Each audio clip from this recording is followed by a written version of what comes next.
station, this is Houston. Are you ready for the event? Houston, this is the International Space Station. We are very ready for the event. WTAE TV, this is Mission Control Houston. Please call station for a voice check. This is Kelly Sasso with WTAE for voice check. Kelly, this is the International Space Station, and hello to Channel 4 Pittsburgh WTAE. This is Mike Fink aboard the space station. How do you read me? Loud and clear, Mike. We could not be more excited to be talking to you today. This is probably the most special interview that we've ever done. We're really glad to have you here, and it was fortuitous that I stopped by the studio, I guess, about 6 months ago before I knew I was going to be on this flight, and then here we are. Maybe it was a year ago. Mike, I just want to start by something that we'll be able to air on the news tonight. You know, your story and your career has been highlighted recently as we've been reporting on the launch that is just over 2 weeks ago now. Tell everybody what this has been like for you, how you've adjusted so far, and exactly what your mission is while you're on the ISS. This is Astronaut Mike Fink aboard the International Space Station. I'm back after 14 years. I get to be aboard the space station again. We just got here about 2 weeks ago, and it's great. I remember the space station when it was a very small space station on my first mission. It's huge now, and we have 7 people aboard the space station. And what we're here for is a couple things. First, we're trying to make life better on planet Earth. We're doing all kinds of really important science, all the way from stem cells and material science, but we're also paving the way for the future. How do you live on the moon? How do you live on Mars? That's the goal of our expedition. I'm here for Expedition 73, the second part, and Expedition 74, and I'm glad to be back. I might be up here for like 6, 7, 8 months. Boy, when I'm done, though, I'm coming back to Pittsburgh. Mike, I gotta ask, I know you've done this before. This is not your first rodeo. What is that adjustment like? Every time, is there an adjustment period for you where it just takes some getting used to non-gravity? Yeah, it's really strange being up in space. And when we first get here, our bodies are adjusting. We don't know what's going on. We feel a little bit sick. I was a little bit nauseous for a day or two, and then my body said, "Oh, dude, you've been here before." And so all of a sudden I felt good again, and we all adapted really quickly, and we got to work about the space station as soon as we could.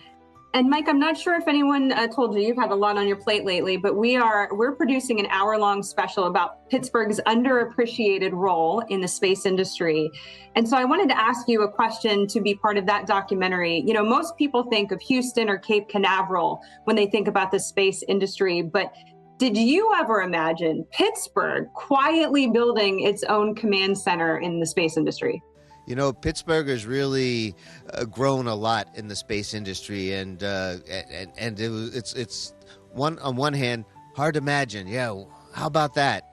But on the other hand, not surprising. We have a lot of smart people in Pittsburgh. We got great colleges. We got a great education system. We got hard workers. We know how to make things, right? That's what Pittsburgh's all about. So with our new economy and everything, of course we're part of the space program. Not just astronauts like me, but a lot of people working on all the different, from satellite companies to people sending landers on the moon. How cool is that? And I'm really proud of Pittsburgh, and I just think that's great because that means new jobs, more jobs, really high-tech jobs, and really fun jobs, things that are meaningful. Mm-hmm. You know, obviously, you're very much the face of Pittsburgh's role in the space industry right now, but just a few miles from where you grew up, Astrobotic is working to put a lander. They're making another go to get this lander on the moon. You know, what does it mean for you to see a Pittsburgh company really joining the global space race? I am so proud of Astrobotic and the other companies in Pittsburgh, for the space race.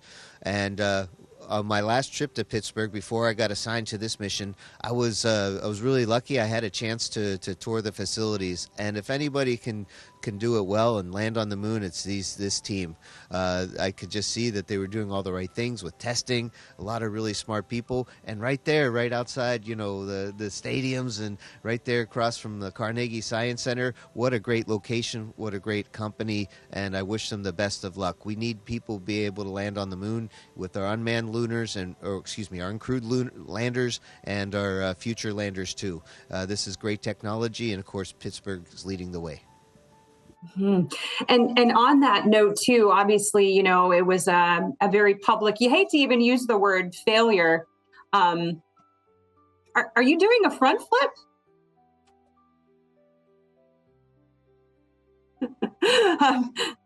There he goes. Tell us why you're doing that.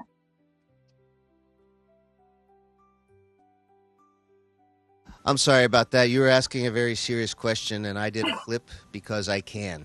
It is just really great to be here in space, and I just wanted to share that. And maybe it's inspirational, but I know it's really fun. Yes, that is awesome. I was going to ask you, we saw this sort of public, some people use the word failure. I don't think that's the right word of when Astrobotic tried to make it to the moon. They didn't. They feel very confident this go around. How important is it to come back from what happened to them and try again for another landing? Yeah, so it's a failure when things don't work the way you want them, right? And that's life sometimes.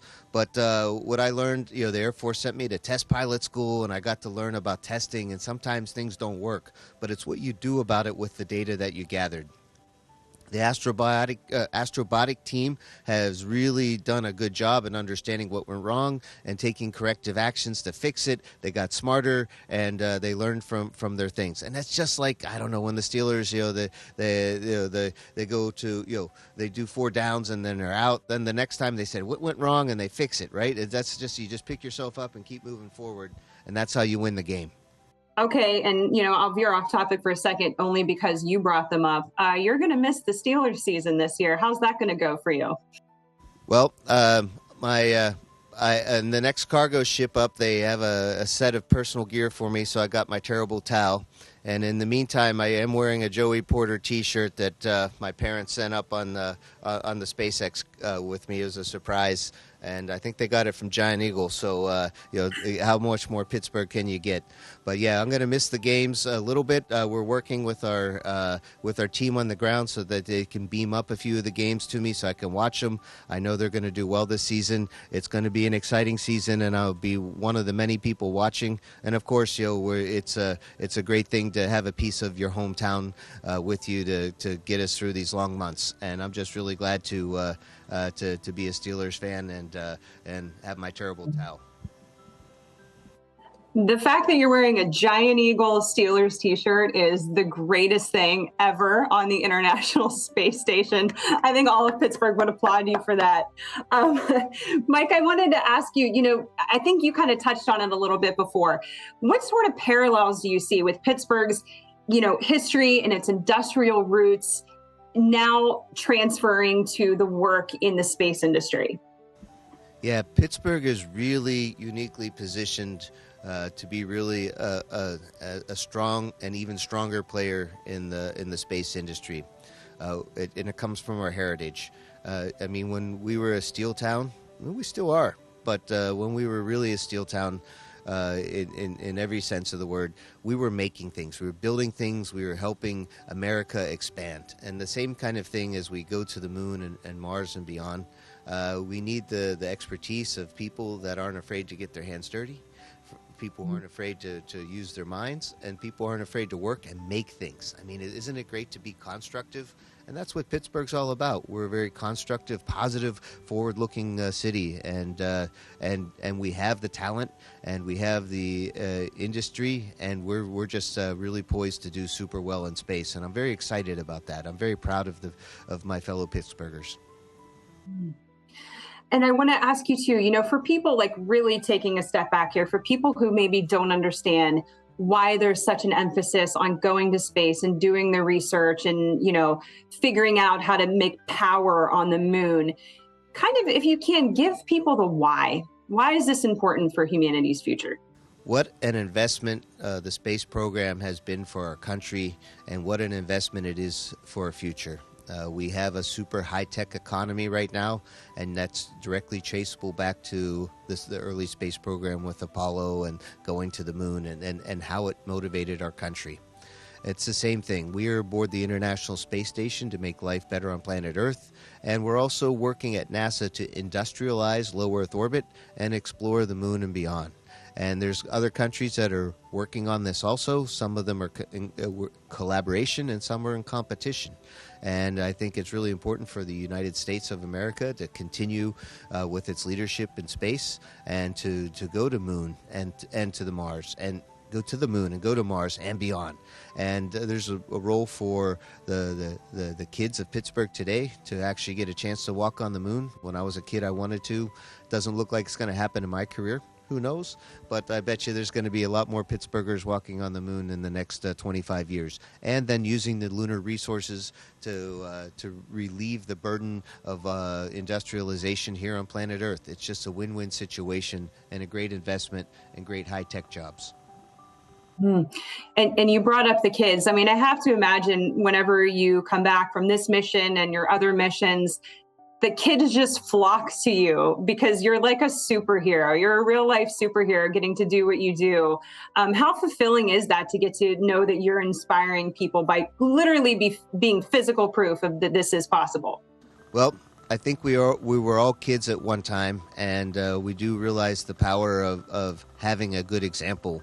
And that's how I pay for my ticket to come up to space, is that it's paid for by the taxpayers. I'm a civil servant, and I have to pay back to society. And that's how I do it, is by inspiring the next generation. Because one look at me and say, well, if that guy could be an astronaut, I can be an astronaut too. But along the way, I'm happy to share like how some of the life lessons that I've learned to help inspire them and to get them through some tough times, because we always don't win every day, and just to have that grit and keep on going. And so it's a real honor to inspire the next generation of explorers. I take it very seriously, and it makes me so happy too. I just love kids. They're my people. What will a successful mission look like for you whenever you set foot back here on Earth? What do you want to feel like you've accomplished physically, mentally, all of it?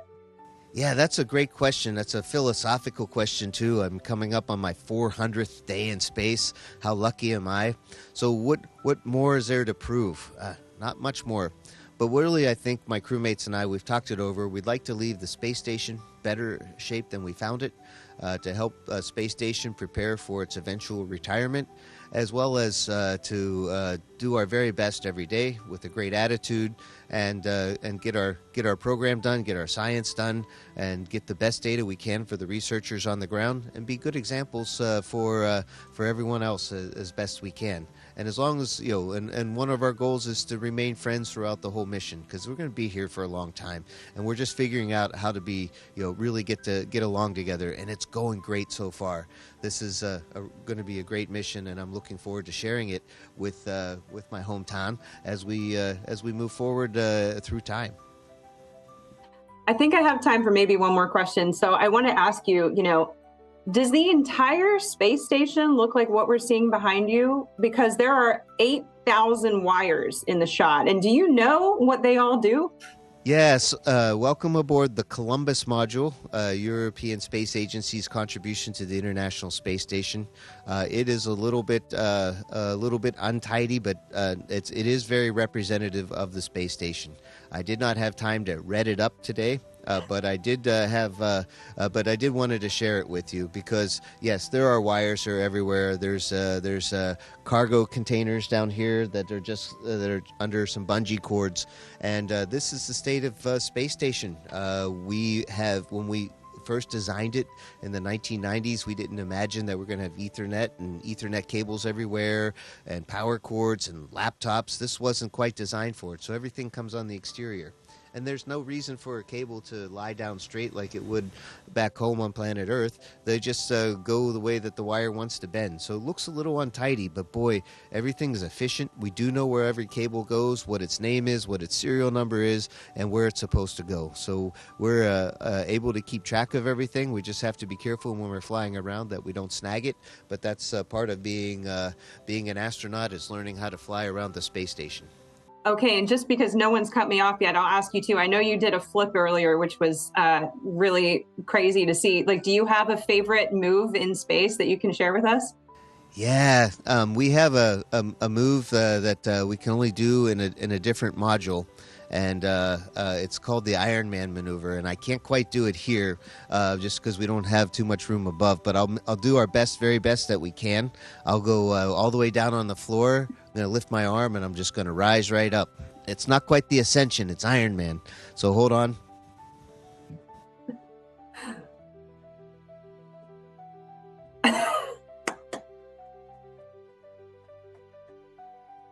Impressive.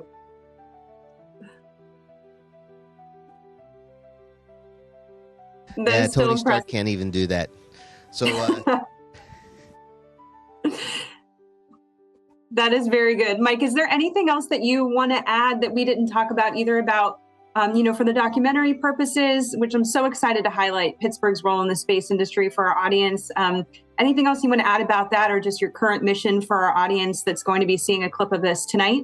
I can't really think of anything. You really hit all the questions really nicely on the head. I think I answered them okay, but if there's a repeat or another way we want to do something, I think we might have a minute or two.